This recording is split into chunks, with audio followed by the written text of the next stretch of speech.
শবে বরাত হাদিস সম্মত, 100 ভাগ হাদিস সম্মত। এটাকে কোনোভাবে তান্ত্রিকতায় নিলে হবে না। কেউ এটাকে বাড়াবাড়ি করতে গিয়ে এটাকে অনুষ্ঠান বানায় ফেলছে না। শবে বরাত কোনো অনুষ্ঠান না, শবে বরাত কোনো উৎসব না, শবে বরাত কোনো অনুষ্ঠানের নাম না। মসজিদ চারিদিকে সাজাইতে হবে, লাইটিং করতে হবে, বিরাট বিরাট বিরানির ডেক পাকাইতে হবে, খিচুড়ি খাওয়াইতে হবে, জিলাপি খাওয়াইতে হবে, সারা রাত মাইকে চিৎকার চেঁচামেচি করতে হবে, অথবা কথাবার্তা বলতে হবে না, এমন কিচ্ছু না।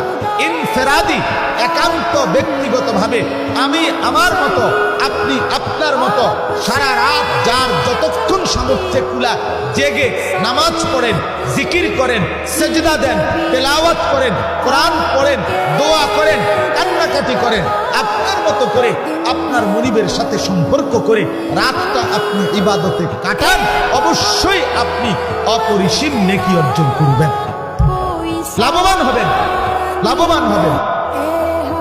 কেউ আপনার এটাকে একবার ছাড়তে গিয়ে এটার কোনো অস্তিত্ব নাই এটাও বলে ফেলে দিছে। কেউ এটাকে একবারে বাড়াইতে গিয়া এইটারে একবারে 1 লাখ টাকার খরচা বানাই দিছে। কথা বুঝছেন না? এটার লগে বিরিয়ানি, এটার সাথে খিচুড়ি, জিলাপি, লাইট, মাইক, প্যান্ডেল, বহুত কিছু মিলাইয়া একদম সদবদ বানাই দিছে। না, আমরা এটা বলি না, কিন্তু লাইলাতুল বারাত অবশ্যই হাদিস সম্মত।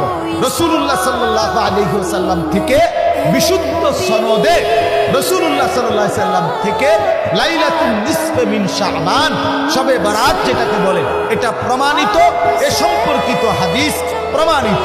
অতএব যদি একান্তই ব্যক্তি পর্যায়ে কেউ বুঝতে হয়, তাহলে আমাদের ওলামায়ে কেরামের কাছ থেকে